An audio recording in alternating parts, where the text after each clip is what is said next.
The sad thing is that the longer we dick around on this, the more time they're going to have to practice with our weapons. $85 billion of our weapons. $85 billion of American weapons. Mostly, from what I can tell, mostly stuff that we sold to the Afghan government or donated that was old models, things that like, well, we got the new fucking Black Hawks. We don't need these Black Hawks anymore. So we sell them to the Afghanis for cheap, you know. But yeah, according to the Federalist. Yeah, but this is like, because it's a Black Hawk, right? Yeah.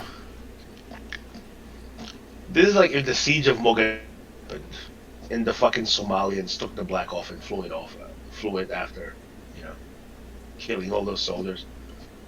I don't actually remember that. Like I don't remember hearing about that actually, to be honest with you. You've never heard of Black Hawk Down? Oh, yeah, I never saw that movie. And I don't remember the story and I don't remember hearing the story that it's based on. Oh. Well, it's the siege of Mogadishu. Oh, okay. I need to watch it. Like I mean, you know, I need to watch the movie. I just never have. But anyway, yeah, we were in such a fucking hurry to bail. Not only did we leave behind a bunch of fucking civilians, that literal U.S. senators that have, I'm not kidding, or U.S. congressmen that have no military experience. Now, again, yeah, so a lot of this. Remember when I told you about the old boss I had? Yeah. Who was in Vietnam at the fall of Saigon? Yeah. He's like, well, Biden's right. This isn't Saigon because it's fucking 10 times worse. No, it's way worse than Saigon. Fuck you, dead. But yeah, now,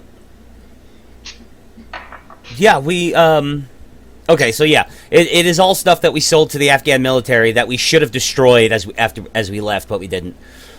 Shortly after President Joe Biden abruptly withdrew U.S. troops from Afghanistan, the Afghan government collapsed. And I love that within days, man. Oh my God. It's kind of embarrassing. Like, it's embarrassing. Like, I'm embarrassed for the Afghanis. Like, I'm embarrassed for them. Like, as soon as we left. Well, why would you be embarrassed? Because, like, I mean, from the looks of things, most of the Afghan government were wanting the Taliban to come in. I mean, you've never been embarrassed for another person? Like, yeah. You see somebody do something cringy and you're just like, oh, man. Oh, fuck. So that's what I'm saying. I'm embarrassed for the Afghan government. We spent 20 years building them up and arming them, and then as soon as we leave, they're just all like, meh. I'm embarrassed for us, too, because obviously that was a deficiency in our training methods, probably. It's also, there's a lot of cultural shit to it. Like I said, there's no political will in the Afghan people. They want the Sharia. So... Mm-hmm. But President Ashraf Ghani fled the country with apparently $100 million in a suitcase, so the story goes. When faced with advancing Taliban fighters, the Afghan military also shrunk away despite 2 decades of U.S. time, effort, and taxpayer dollars poured into military equipment designated for Afghans.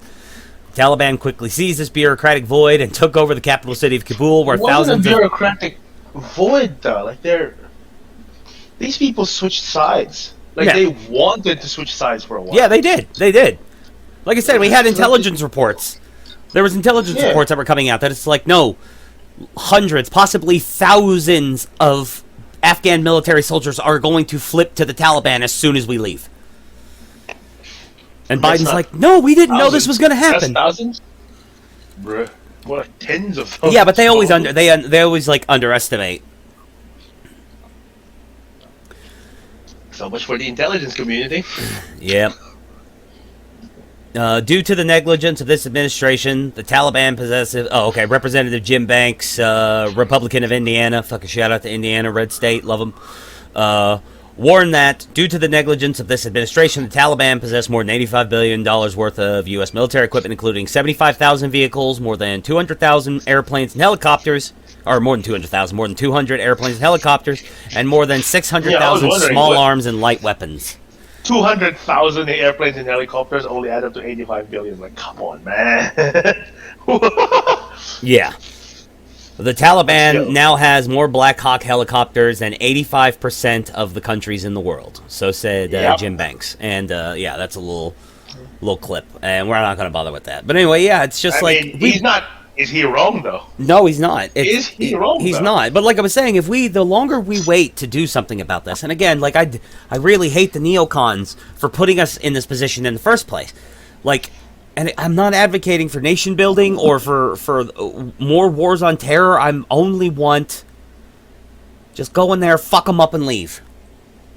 Like, let's take the kid gloves off. Come on, like let's get Roman. All right, let's have a fucking Carthage do-over, okay? Let's salt the fucking earth, all right? You know what I'm saying? Like, let's just go in there and fucking mow them down. Like, why? That's what you should be doing in the first place. But what the fuck? Like, what's with all this nation building crap? Like, you cunts had two successes Yeah, I was gonna in say- Japan and Germany, and then all of a sudden you think every other country is susceptible to this kind of. Well, I would argue that we helped West Germany, but I would argue that there was a lot of infrastructure left over from Nazi Germany and Weimar Republic. We really didn't help them build, but Japan, Okay, Japan and Korea. Japan and South Korea. Yeah. That was the second example I was thinking of. If not Yeah. Germany.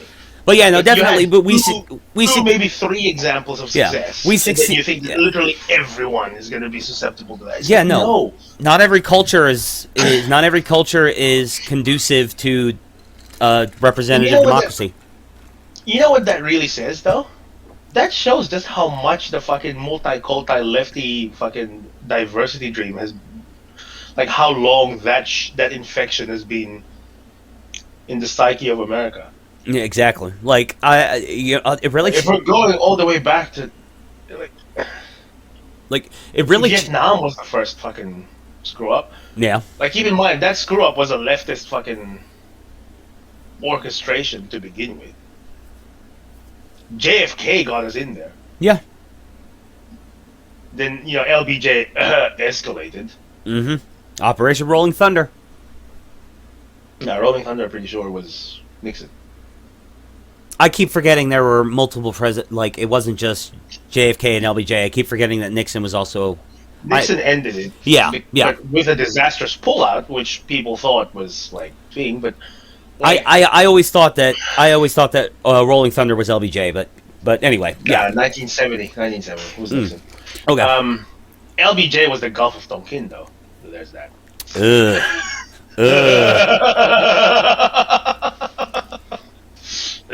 Gulf of Tonkin, huh?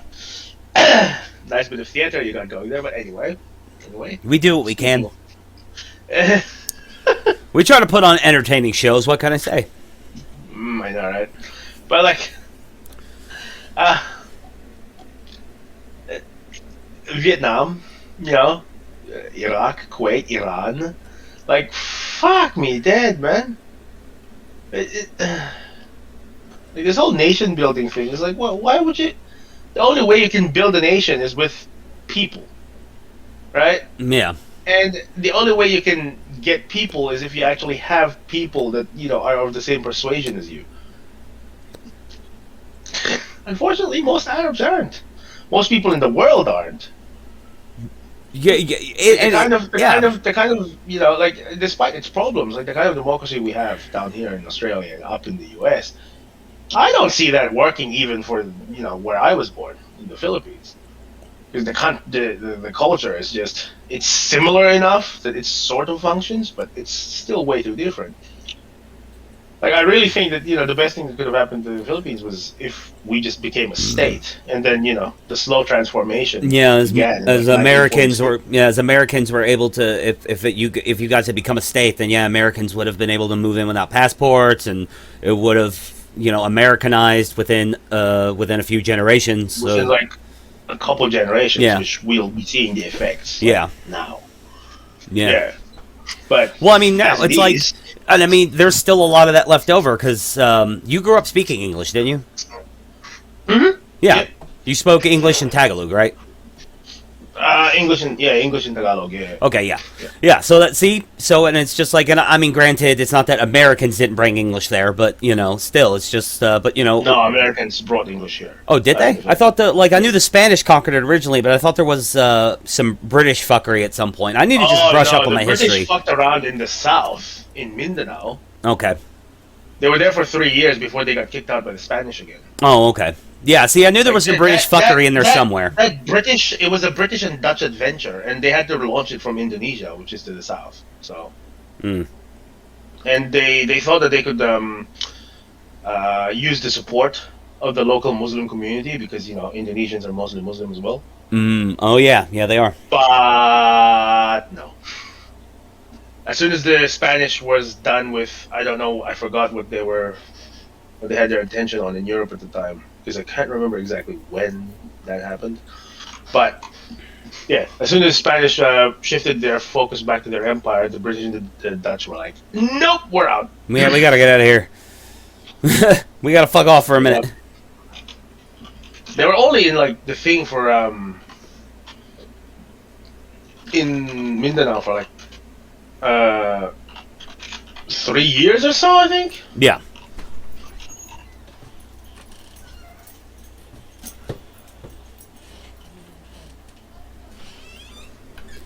Yeah. So anyway. All right. Well, and so the most heartbreaking thing that's really come out of this, of course, is it's not the loss of all this equipment, which again we sold to the Afghanis, so it wasn't like it was our equipment, but Yeah, it was. Yeah. The other thing is, as soon as we sold that, and then we should have known the moment that we pulled out, it was going to become Taliban equipment. Yeah, we should. Like that was always going to be the thing. Like the only other time that I remember this happening in history was basically Iran. Yeah. But we didn't know that the Shah's government was going to fall that quickly, and then the revolution that followed it was going to fall that quickly as well. Like Iran was basically Russia 2.0, 1917 2.0, except instead of falling to commies, they fell to commie Muslims. Yeah, I knew there was a point in Iran in the 70s where it was very, very like normal. When I say normal, I'm normal from an American. It's like you always see pictures of Iran from the 60s or 70s, and it's just like chicks wearing contemporary clothing and like holding school books and going to school, like Iran in the 60s or whatever it is, or 70s. Yep. And then we started mucking around, and then look what happened. I don't deny that a lot of the bullshit in the Middle East is our fault. Not from like none of it was like, I'm sure, I was about to say none of it was deliberate. Obviously, some of it was deliberate by bad actors in the higher echelons of government, fucking around, the whole thing with the Shah and all that stuff. But yeah, like you could just like seriously go back for the last 50 years. We've had our fingers in something fucking wrong that's been going on over there. But I don't know. That's looking at something that's too specific, though, in my opinion. Because if it wasn't us, quote unquote, right, it would be someone else, and I would much prefer that it wasn't us. But at the same time, it's like there's always going to be something wrong with the Middle East. It's like the joke that I like to pull out is that, look at the Middle East basically contributed to the birth of civilization and then nothing else. Yeah, they still hold the same values that they held maybe fucking 2, 3, 4,000 years ago. Yeah, it's still very, very tribal. Like we just let the Chinese have it. Nah. No. Afghanistan has a lot of apparently like rare metals that now fucking Chinese have. Well, here's the thing: graveyard of empires, right? Let's go ahead and let China decide. Well, we're gonna go get all that. We're gonna go get all those natural resources, and then they start going. They start going down there, and the fucking the Taliban isn't having it, and then let them sink billions of dollars over 20 years to try to mine an area. But here's the thing, though. Here's the thing. The difference with China is that China doesn't give a shit. Yeah, no, that's true. China will just kill them all. Yeah. So, yeah, okay, the graveyard of empires, but that's if China wants Afghanistan to be part of its empire. And the answer is no, they don't. Look at what they've been doing to Africa. Yeah, they'd rather just kill them or subjugate anyone living there. And subjugate anyone living there, take the resources, and then fuck back off.